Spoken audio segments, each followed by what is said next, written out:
It's just about 11 o'clock, so we're going to go ahead and start on the butterfly portion of the program today.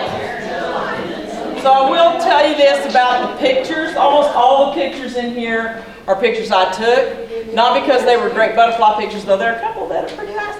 But I wanted folks to know that these are the kind of butterflies you find right here in Taylor County. Because that was one of the first things that I wasn't sure of when I started trying to butterfly garden. What butterflies should I be trying to attract? And so the butterflies you see here are butterflies you'll find pretty commonly here in Taylor County. I've had a couple of unusual ones that have showed up that I didn't get pictures of. I have one called common wood nymph, which apparently is not real common in our part of the country, but I had one show up for a couple of days last summer, and then I had one called I can't remember, but it's a really interesting looking little butterfly. It has an orange body to it. I can't remember what it's called right off the top of my head, but it's been in my yard once, and I had a morning cloak once, and I got a good picture of it, and I'll show you that here in just a little bit. So butterfly gardening in the big country is actually pretty easy. We've got lots of butterflies. I don't know if you know that the state of Texas has more species of butterflies than all other 49 states put together. We are the butterfly capital. And a lot of it has to do, again, with the size of Texas. And when you get down into the valley, you get into that subtropical area where you have a lot of crossover. The National Butterfly Association is in Mission, which is down there on the border. And they're doing all sorts of interesting butterfly research. And I think I have their information up here. But if not, it's NABA. You can look up their information. They've got some good stuff. And actually, there's quite a few good resources out there. So this picture is Sulphur's Queen's and Painted Lady enjoying lavender. That's the only lavender plant I've ever had get big and healthy and look nice. I love lavender, but I never can get it to grow. And this picture was taken in November. I have my best butterflies in the fall. And if we have a late freeze, I'll have them up until it really starts getting cold. So there's really 4 keys to success when it comes to butterfly gardening. First is go native. I'm big on native plants. They're just better, and we'll talk a little bit more about that here in a minute, at least for us here in Texas. Next is have host plants. It's great to bring them into the flowers, but if you really want butterflies, you need to have some host plants. Those plants that the caterpillars, the butterflies will lay eggs on and the caterpillars will eat. Lots of nectar plants, and then a friendly environment. Okay? So why natives? Butterflies have a very interesting relationship with native plants. They've developed with them for millennia, and they depend on them. A lot of butterflies choose plants that have unusual chemical compounds, which in turn, by ingesting them, makes those butterflies, and in some cases the caterpillars, not taste very good. I saw a study where they took a monarch butterfly, y'all know monarchs, they feed on milkweed. They put it in this kind of enclosure with a blue jay. And that blue jay took one bite of that caterpillar and started throwing up. I didn't even know birds could throw up. But they say that if a bird ever tastes a monarch, they will never go after him again. It's that awful. And so one of the things we see is that a lot of butterflies mimic the monarch. Same thing with the pipevine swallowtail. That there's chemicals in that pipevine plant that makes those butterflies taste awful to birds and other critters. So you really need to take advantage of that and give them the plants they really need. Some butterflies are very specific, like the monarchs. Just one plant family that they will eat, and that is milkweed. Some are a little more open-minded about what they're willing to put the caterpillars on. But some of them are pretty specific. So some imported plants can actually be harmful to native butterflies. There's the South American red passion vine that actually is bad for some of the Texas butterflies. The zebra longwing, which we don't have here in Abilene, that's further south. There's the heliconia, and it may not be great for some of the fritillaries. I know that there's a red passion vine that some folks have bought. I don't know if it's a South American one. So I would just say that if you're going to be putting something in your butterfly garden and it's not a Texas native, do a little research on it. Just make sure that it's the right plant that you're looking for. Okay? The other thing about native plants, and again, because I'm a lazy person, I don't like to replace my plants very often. Native plants can handle our delightful Texas weather. Okay? You know, where it's 90 degrees in February and 30 degrees in March. You know, it's drought or flood, feast or famine. We just have a lot of extremes in Texas. And native plants seem to handle those extremes a lot better. And so you don't have to replace them. You don't have to work as hard keeping them alive. They can handle some drought. They also have developed their own resistance to some pests, not 100%, but some. They're a little more resistant to the insects that are going to be around. So natives, I'm really big on natives. Now, you don't have to go 100% native. Some people will tell you you do. I've gotten into discussions with some folks who are really adamant about natives. I got on one site and I thought, oh great, this is a native Facebook page. It'll be really interesting. And you had some folks who thought you should not plant anything that's not native to your county. I got off that Facebook page, okay? Because to me, I think native means, for the most part, Texas or similar type environment, okay? So we're Short Plains Prairie, rolling hills. You can find some of the same stuff in Oklahoma, okay? If you're in East Texas, some things that are common with Louisiana. You know, if it's common in Houston, it may not be common in our part of the country, but if you're willing to water it a little bit, it may be able to deal, as long as it doesn't need out, an acidic soil. But I take a little broader view of natives, and the research shows if you can get 70% of your garden native, you will support wildlife. So that's kind of what I try to shoot for. Now, does that mean 70% of the individual plants is 70% types? I don't know. I just kind of look at my yard, and is about 70% of it covered in native plants? Yeah, about that, I would say. Okay, so you don't have to start from scratch. You don't have to tear everything out. Just start planting some natives, planting some things that the butterflies will like, and as you lose plants and need to replace them with natives. It's really pretty straightforward. So host plants. You can't have butterflies without caterpillars. It's just the way it is. And I did have butterflies before I started planting host plants, but I have so many more now that I plant dill and passion vine and fennel and butterfly weed and milkweed and that kind of stuff. You just get more, and it's fun. You know, host plants are going to attract the butterflies to your gardens. It's going to keep them coming back.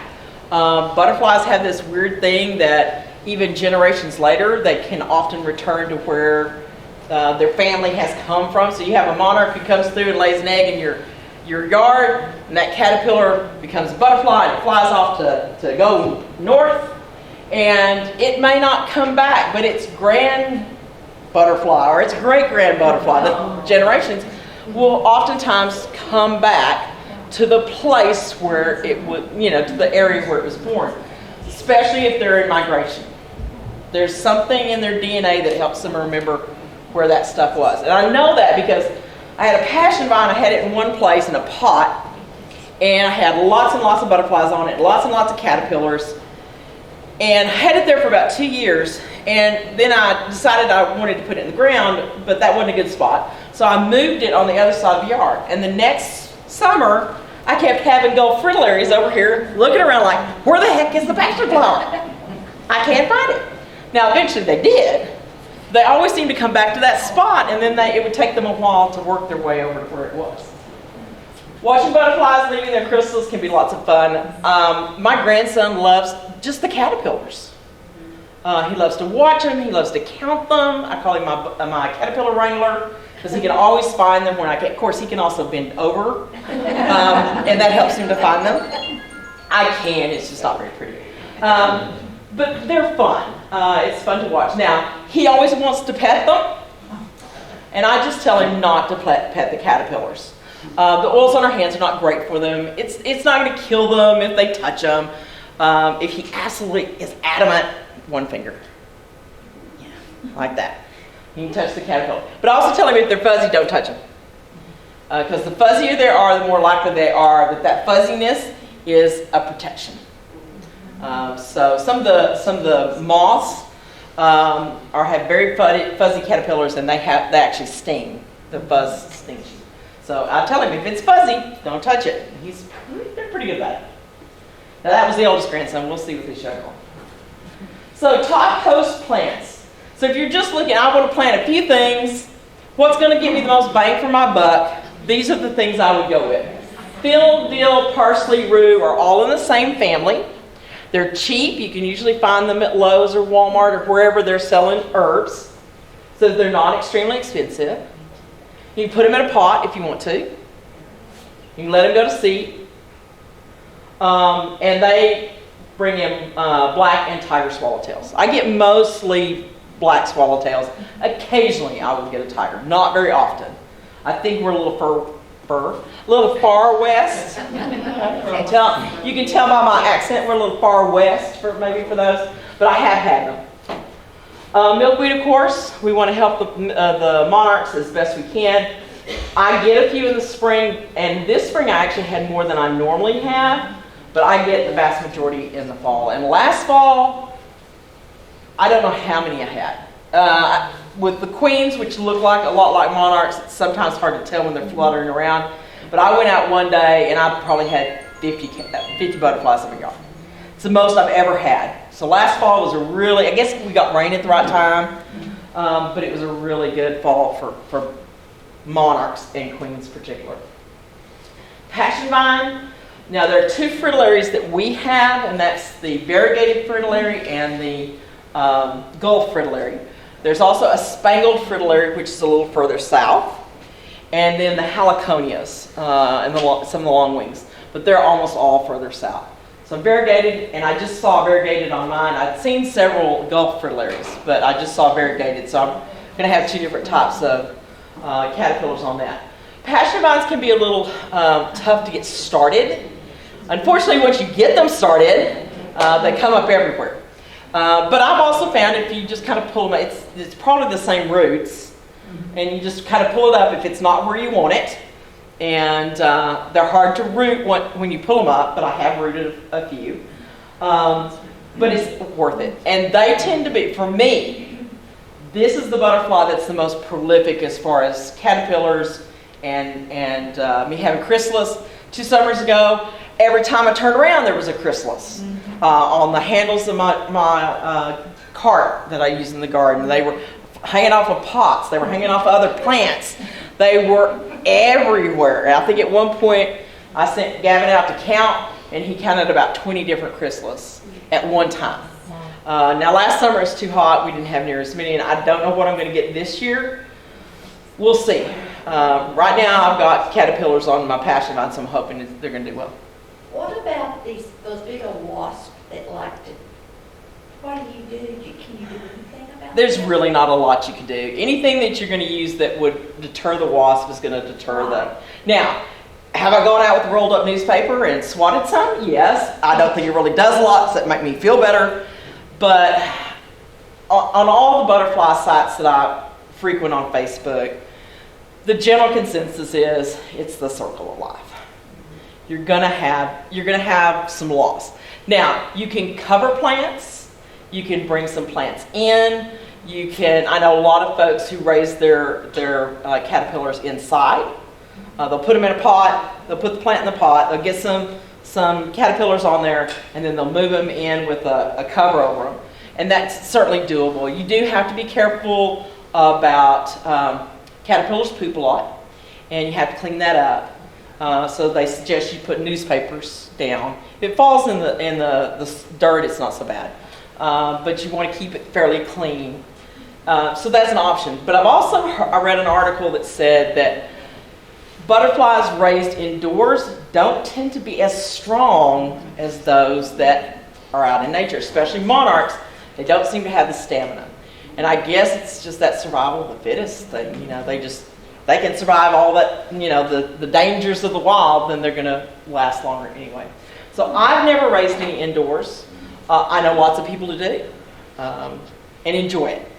And if you really want to watch those chrysalis, those butterflies emerge from a chrysalis, the best way to do it consistently is to have them in some kind of enclosure. But you can create, you know, net enclosures that you can put over a plant. I think, Kathy, you said you had some that you cover with a kind of net. It's going to have a pretty small hole because those wasps can get in there. And yeah, you lose some caterpillars, and you'll lose some chrysalis sometimes to different things. But there's, circle of life. Not a whole lot you can do. Yes, ma'am. Passion vine, does it like sun? Which one? Passion vine.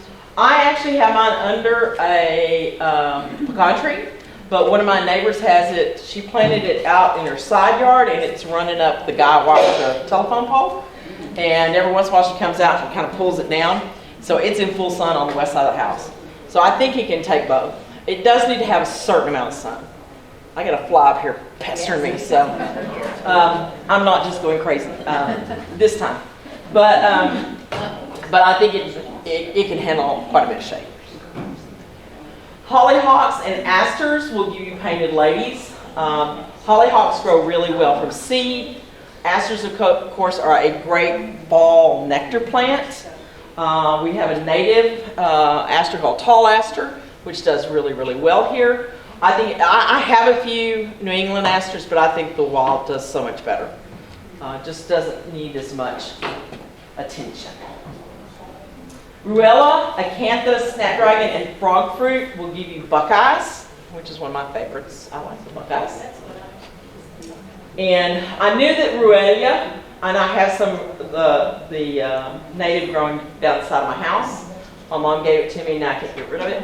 But I wanted to see what else. I was really surprised about frog fruit. I knew it was a plant that was good for small butterflies. Crescents, I think, use it. But I was surprised that the buckeyes use it as well. So I'm going to plant some more. Sunflowers are great for border patch, checker spot, and dainty sulfurs. I tend to see the border patch caterpillars.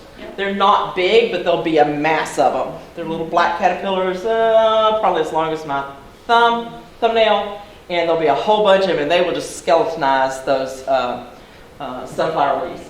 All the sunflowers I have in my yard are native that have just come up. This year it kind of got crazy with all the rain we had. My husband announced when he went to mow that we didn't have a backyard, we had a sunflower farm. And so I had to pull a lot of them out. But I do let them kind of grow up in the alley, in places where I don't do a lot of formal gardening. I just kind of let them grow, especially along the fence.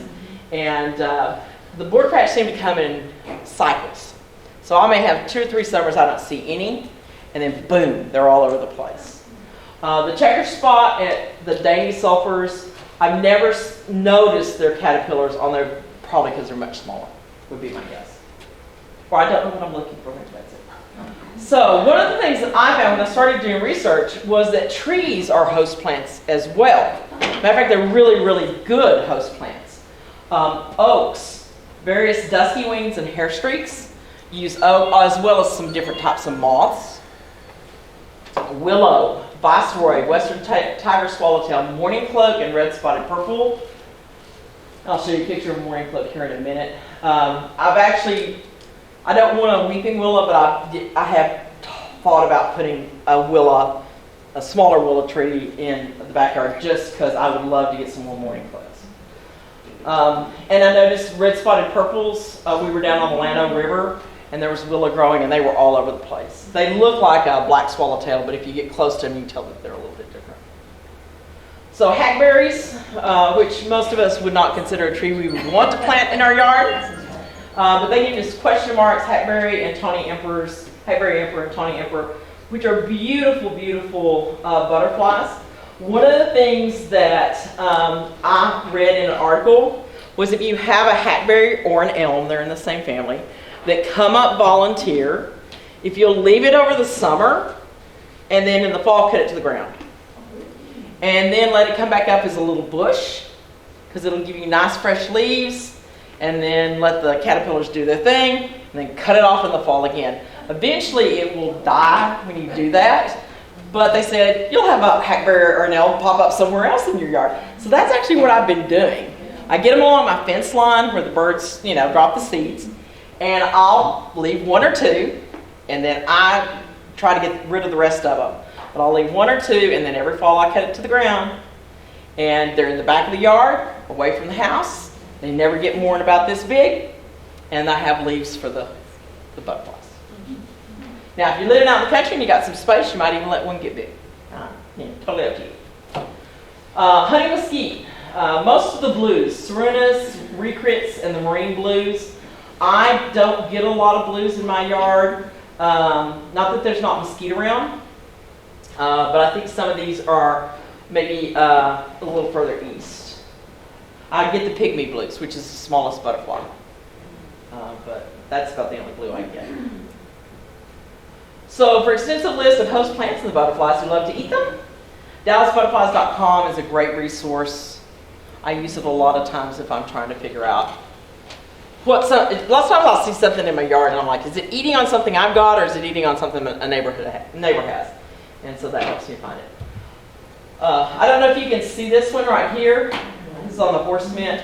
That's an emperor, and I don't know if it's I couldn't get a picture of her with her wings open, so I don't know if it's a tawny emperor or a hackberry emperor, but they're really pretty nice sized butterflies. They're pretty. And then this is a Gulf frillary. They love pentas and they love Turk's cap as far as nectaring on. So nectar plants, what do you want to look for? Butterflies like flowers that have a surface that you can land on. So it's got a nice big, like sunflower, or dill, which has an umbel. It's kind of a whole bunch of little little flowers that are kind of like this. They like pentas. The pentas have groups of small flowers. Each flower has nectar in it. So compound and composite flowers like sunflowers and daisies, they give them a little more bang for their buck, because what we see as the flower is not. Every one of those little dots in there that creates a seed, that's actually a flower. And what we have here, the rays, that's just saying, hey guys, there's little flowers here you can't see, but we're, come on over. There's plenty of nectar here. So that's one of the reasons I grow the wild sunflowers, is because they do lots of flowers, and almost all butterflies, I'll see them on them. Plus hummingbirds sometimes. Butterflies prefer purple, pink, yellow, and white. That's what I've read. I've seen them on everything, so they say that there's some individual preferences based on what type of butterfly it is. For example, Greg's Mist Flower, I get queens, I get monarchs, I get hair streaks, but I don't very often see hackberry emperors or question marks or red admirals. Of course, some of those prefer other types of food. Not every butterfly eats nectar. We'll talk about that here in a minute.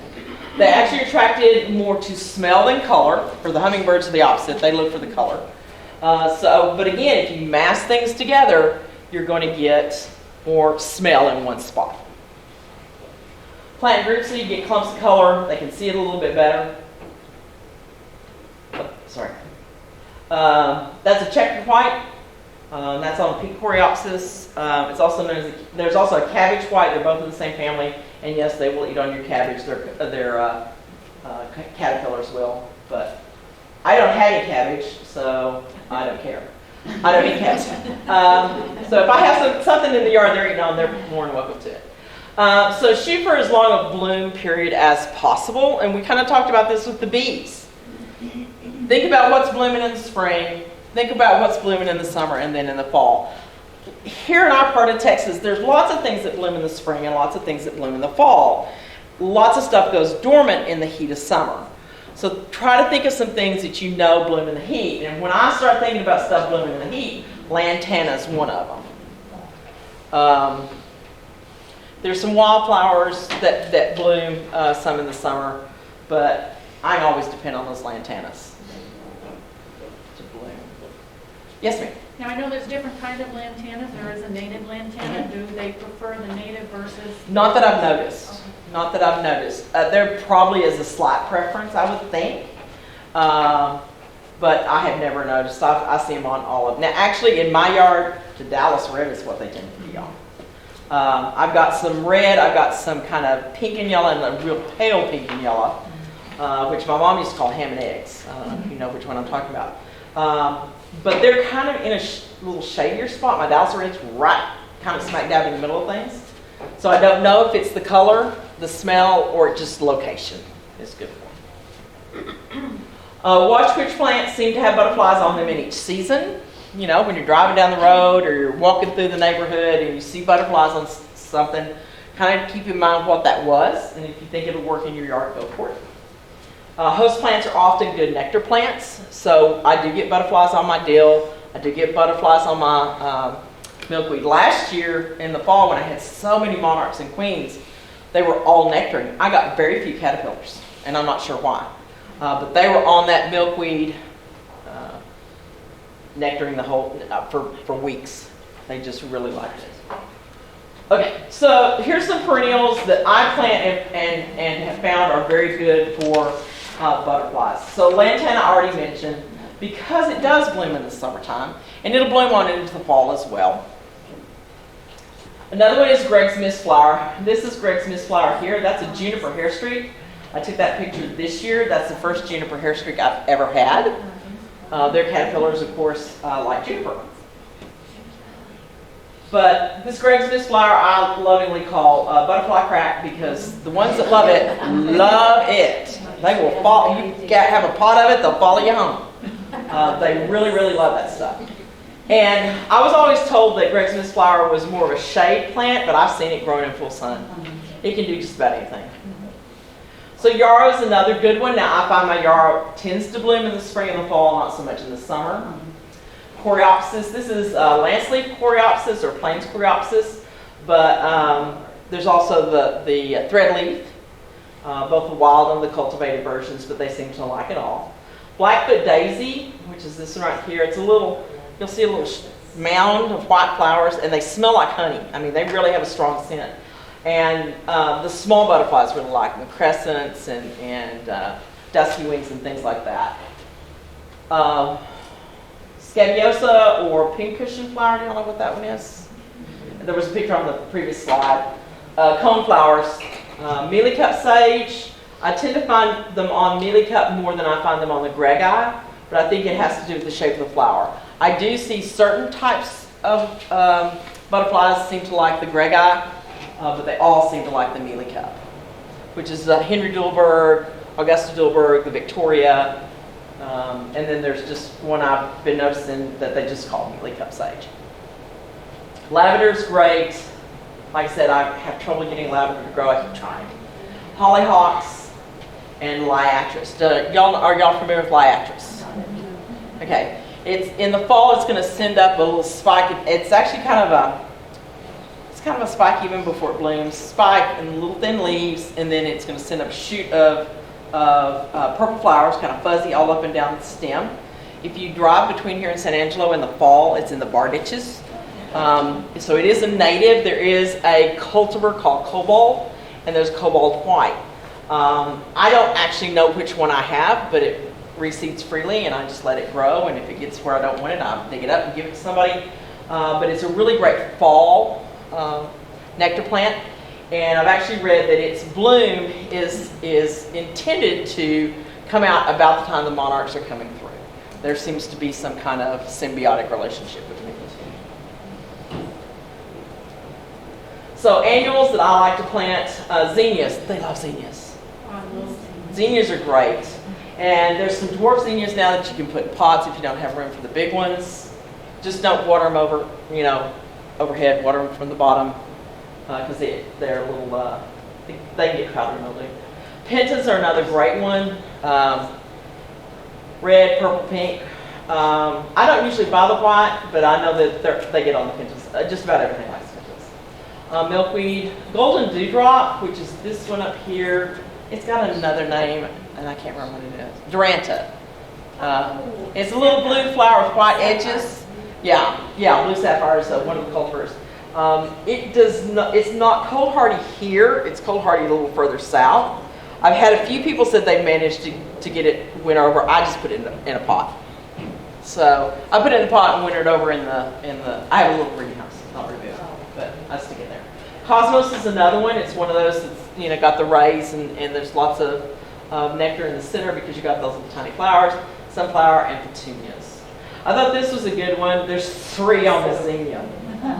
And I've seen as many as 5 of them on there at one time. Of course, the yellows, you'll see them all summer long, kind of off and on, but you'll see them in the winter. They're one of those that winter over, and they winter over under the leaves. So we have a cold day, they find this good spot under the leaves, and then we have a sunny day, here they come out. So I try to keep some stuff out that'll go kind of late this season for them. It's hard to find stuff here that can handle our cold winters and still bloom. You usually have to find something that goes really late or really early, but there's always some months in it that there's not a whole lot out there. So trees, desert willow, I've seen monarchs on that, I've seen swallowtails on that, mountain laurel, Yopon holly. Now Yopon holly does not have a real showy flower, but I always have butterflies on it. And I don't know if they're nectaring on those little tiny flowers or if they just like the plant. But I always seem to have butterflies up in my little Yopon tree. Vitex is a great one. Last year when I had all the monarchs, they were just all over it. Texas sage is another good one. You'll tend to see bigger ones. It's has a deeper flower, so you tend to see some of the bigger butterflies on it. Butterfly bush. Now, there's a lot of controversy about butterfly bush. It is not a native of Texas, and in some areas of the South, it is invasive. My experience has been quite the opposite. I usually can't get them to last more than a year or 2. So I think we're too dry here for them to be invasive.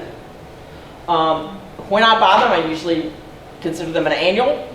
They do produce a lot of nectar and usually produce some really pretty flowers. But I just hate having to spend the money every year because they do tend to be a little more expensive because they're supposed to be a shrub that lasts forever and they just don't. Turk's cap is a good one. Glossy abelia, y'all know abelia? I consider that one of the old plants. My mother always had abelia, my grandmother always had abelia. I didn't like it when I was young because I thought that was an old-fashioned plant. Well, there's a reason it's an old-fashioned plant. It's because it works. And you'll get lots of butterflies on it. And of course, it does well here in our part of the country. Salvia greyi, aggerita is another one. So the last thing we have on here is a friendly environment. It's important to make the gardens both inviting and safe place for our butterflies. And this is a picture I took last fall. This is a mystic spire salvia. And you can see there's a butterfly here.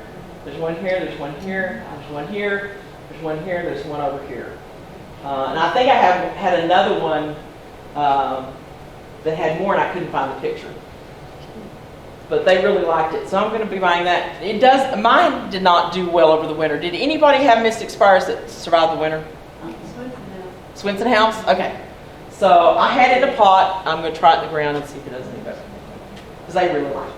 And that is it's a hybrid, but I think it's a mealy cup hybrid. Okay, so next the pesticides. Okay, I mentioned this with the hummingbirds. I mentioned it again. Fran mentioned it with the bees. Try to stay away from the insecticides. It just gets everything. Again, if you have to use it very cautiously because it's going to kill what it comes in contact with. Systemics are particularly bad for caterpillars. So I try not to use systemics because they get into the plant. Even some of the things that are considered organic, like neonicotinoids, they're not good for caterpillars. What's a systemic? Systemic means it actually gets into the plant, and when they eat the plant, it kills the bug.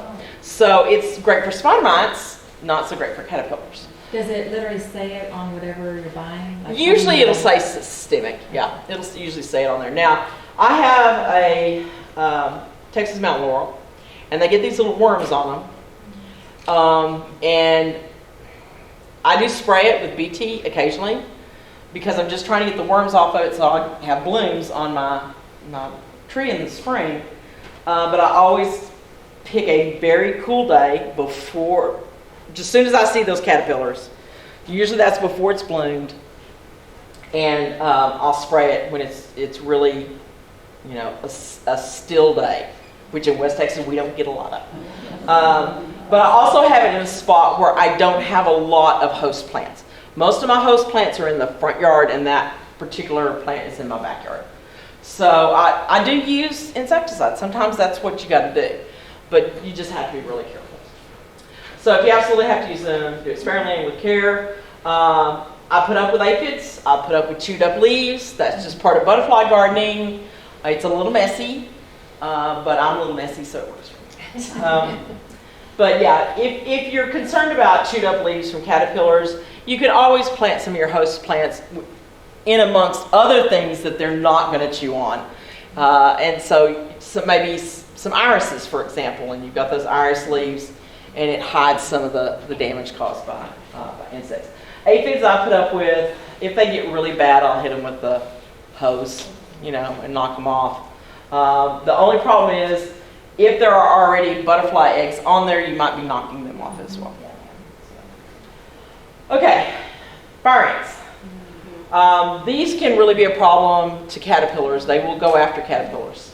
And I've been told that anything that will kill a fire ant, that will also kill a caterpillar. But I don't know no one has ever seen a situation where a butterfly actually landed on a fire ant mound and ate the poison. I don't think it's very likely. Okay? So, to me, I'd rather protect my caterpillars and risk a butterfly or two getting into the poison and protect the caterpillars. But again, do it in the evening, do it carefully. But I think probably dealing with fire ants, you can do it and still be okay. Other things that you can include in your butterfly garden that they like: ornamental grasses. They provide a good cover. This is Mexican feathergrass. I've got some pink muley. I'm trying to get some little blue stem to grow. But if the birds are chasing the smaller butterflies, they can get in amongst those leaves, and it's hard for the bird to get them. It gets a mouthful of grass instead of the butterflies. Leaves on the ground in fall provide cover for butterflies that winter over. So here is the good news. You don't have to rake up your leaves. Okay, if you got a live oak, yeah, you're probably going to have to rake up your leaves. But I have a dear friend who says that nobody in West Texas should ever have to rake up their leaves. The wind's going to blow them away anyway. Yeah. And I found that actually that I don't have a live oak, but I have found that generally speaking, it's usually not too much of a problem. I leave them to help insulate my perennials because the leaves catch in around the base of the plant, and I leave them so the butterflies are there, which means I don't worry about raking them in the fall, and I don't cut back stuff and rake things out until later in the spring. Try to avoid overhead watering. They say it dilutes the nectar. I have never necessarily found that to be true, but it's one of the things that they recommend. So I'm going to recommend it too. Yeah. So another thing that you can put out is something called a puddling area. And this is my I've changed it up a little bit. But basically, male butterflies like damp soil. They get minerals out of it. They actually put their little proboscis in there and suck up the water that's in that damp soil, and the minerals from the sand, they absorb it. I have found that they do like this. I have a gravel seating area in my front yard. We have some chairs out there. I had some really bad weeds and I couldn't get rid of them, so I just covered them up with gravel. And I found that lots of times when I'm watering, the water will get out of the flower beds and come into that gravel, and I'll see butterflies there. I do have a bowl of sand that occasionally I'll put some water in, and they will land in there. But lots of times I just let some water get out in that gravel area, and they seem to like it pretty well. Bees also, the water's not too deep for them, and they'll be happy to land and get a little sip of water and then go. Flat rocks or logs for sunning are appreciated. I have found that in my yard, the flat rock became a snack bar for my lizard. But, again, circle of life. Everything's going to eat. You can place puddling area and sunny rocks near open areas so they can fly away if they need to. Okay, so butterfly feeders, all right? So a lot of butterflies do not nectar, or they don't nectar all the time. They prefer things like tree sap, rotten fruit, manure, and even carrion. My grandson and my husband and I were going on a hike up in an enchanted rock, and we found a pile of some kind of scat. I don't know much about scat. I just know what it is, and it was covered in butterflies. And there's probably some kind of mineral that they're getting out of that.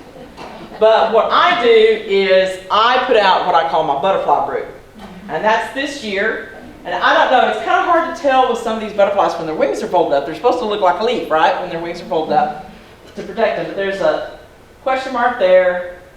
I think those are hackberries.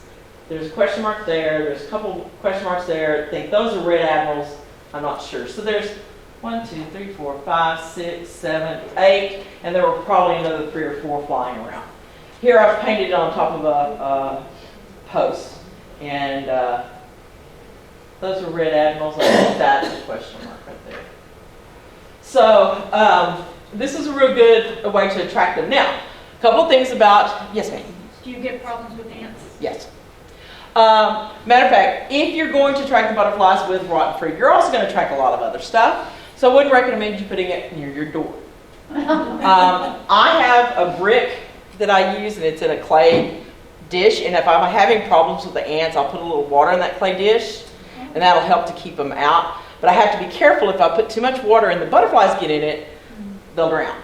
So just a little bit. Ants will avoid any standing water.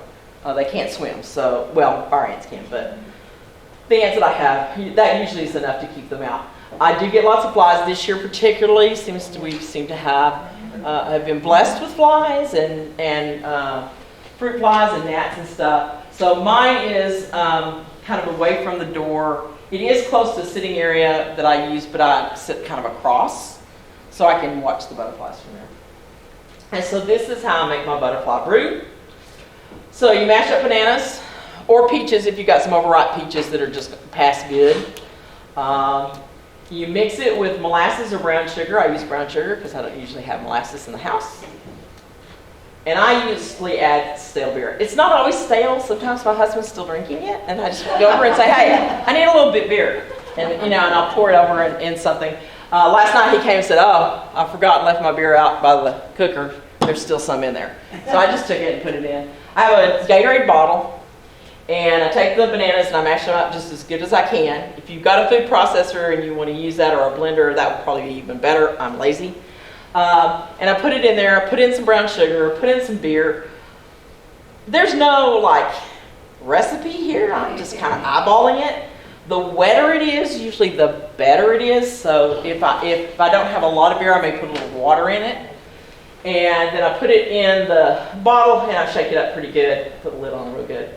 And then I just leave it outside. And it's going to continue to ferment. So when you put it out in the sun, you want to loosen the cap significantly. Okay? Now let me tell you from experience what happens if you don't loosen that cap. Okay? It's going to expand, and when you get ready to take that cap off, no matter how fast you think you can take that cap off, you're going to be covered in butterfly dirt. Take it from experience, okay? And yeah, you smell like beer and, old bananas. It's not great. So that's what I do, and I just leave it out there, and then I have some chunks of bark, or I have a stick. I have this brick that's got a little divot in it, but it's not very deep, and then I put a stick across it. So usually what happens is they get on the stick or they get on the edge of the brick and they put their little proboscis out there and they drink the butterfly root. You can put a chunk of bark. Some people say get a brand new cellulose sponge. You can put it on that. I saw a lady who was on a video. She had hers in the back of her golf cart. She has a farm, and she takes it and she brushes it on fence posts. And she's driving this golf cart, and here's all these butterflies flying behind her. They know. Don't leave the lid off the bottle completely. They will get inside and they will drown. They really like the stuff. So this is a morning cloak. I've only got one picture. It landed on my mailbox, so it didn't have a really great background. These are beautiful butterflies. I have seen them in Colorado, but this is the only one I've ever had in my yard, and it was when I first started butterfly gardening. It was really early in the spring. They're one of the first ones to come out in the spring, and they like butterfly brood. And that's why I started putting them out. I wanted to get more of the morning cloaks. But what I end up getting is question marks, goat weed leaf wing, which is, I have lots of goat weed. I get red admirals. Now they will nectar on flowers, but they also like fruit. Hackberry emperors, tawny emperors, the common wood nymph, and like I said, morning cloaks. So there's quite a few that will come to that. Like I said, don't put it too close to the door. Expect some flies. Sometimes the butterflies will they get frustrated with all the flies and they'll start, flying around and shoo them off a little bit. But it's fun and it works pretty effectively, I found. Now some years it's better than others. So some helpful sites. Sorry, that blue didn't come. It's a little too dark for that background. I should have checked on that first. So this is butterfliesandmoths.org, www.butterfliesandmoths, all one word. This is a go-to website and has lots of great information. This will also give you some information about whether those butterflies are in our region, because they have maps. And they have people who report in and where they've seen them. And so, if you're wanting to get a particular type, like there's a beautiful butterfly called a malachite. And its wings look like malachite stone. But there's no way I'm going to get it because it's not in our part of Texas. It's South Texas and in the tropics. So it's just not one of those that I'm going to be able to get. So you really do kind of want to know which butterflies you're looking for. This is www.butterfliesathome.com. This has some good books suggested, links to different butterflies centers in the state. This is mostly Texas butterflies. And then I mentioned already DallasButterflies.com. It also has some native nurseries that are in the Metroplex that they recommend. Okay. These are some conservation sites, and again, it's a little hard. This is the Xerces organization, and they are pollinators in general, but they have a lot of good information on monarchs, and that's XERCES. They have stuff on bees, they have stuff on butterflies, all sorts of things. And then Monarch Watch, it is the site for monarch conservation. They have information about milkweed. They have sites for buying milkweed or buying milkweed seed. They also have a thing where you can set up a monarch way station. And you go do certain things, and then you can buy a little sign that says it's a monarch way station. One of the things that we're seeing is because of the decline of the monarch butterfly, there's been a real push for cities to become monarch cities. San Antonio's done it. I think Denton has done it. But basically what they're doing is they're trying to cut back on the cities using pesticides in public places. They're letting things grow up more and not mow quite as frequently. And they give, I think it's a small tax incentive to businesses to plant butterfly gardens. We haven't done it here in Abilene. I keep looking at some of our beautiful universities and all the grass that they have. I keep thinking, oh, why don't they would just plant some butterfly gardens? But that we do know that if you plant for the butterflies, they will come. ACU has something. I forgot. They do. They had a sign in one of their gardens. Right? Do they? I know that they have a roost there that the monarchs go to. They probably do have a small garden, but they got lots of grass. Yeah. I'm just thinking, just a long ambler, Judge Ely. It's so nice. But we do know that butterflies will change their habits. Down in Central Texas, we've seen a bunch of large flower farms pop up. Wild Seed Farm in Fredericksburg. Where? Where's that at? Blanco. Oh, okay, I'm going to have to check that out. Well, there's also a bunch of lavender farms down in the Johnson City Blanco area. They have Native American Seed in Junction. And they have noticed that butterflies are changing their migration routes to hit those places. So we know if you plant enough of the right plants, they will come. Okay, let me see if I got anything else. Oh yeah, National Butterfly Center. National Butterfly Center in Mission, Texas. They have a garden certification program. You pay a small fee, and then you pay a bigger fee to get a sign that says that you are an official butterfly garden.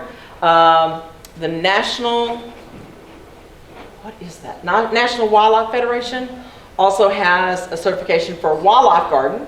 Most of these, what they want you to do is they want you to say that you've got a water source, you've got a place for for young to be raised, you have a place for butterflies and birds to get food. There's about 5 or 6 different things. Most of us, if we're gardening, are doing most of that anyway. You may only have to do 1 or 2 things extra, and you can get certifications and signs and all sorts of stuff. Usually the certification's not much, it's the sign that's expensive. That's usually the way it is. Also, the National Butterfly Center has a big butterfly festival, and I think it's in November or December, because they're way down in the valley. So they get a lot of migration through there. So it's a good place. I keep telling my husband, we gotta go down there, we gotta go down there. He's like, I don't want to drive all that way. Yeah, well, one of these days I'll get down there. And so that's their website. Let me see. Okay, that's it. Yeah. Any questions?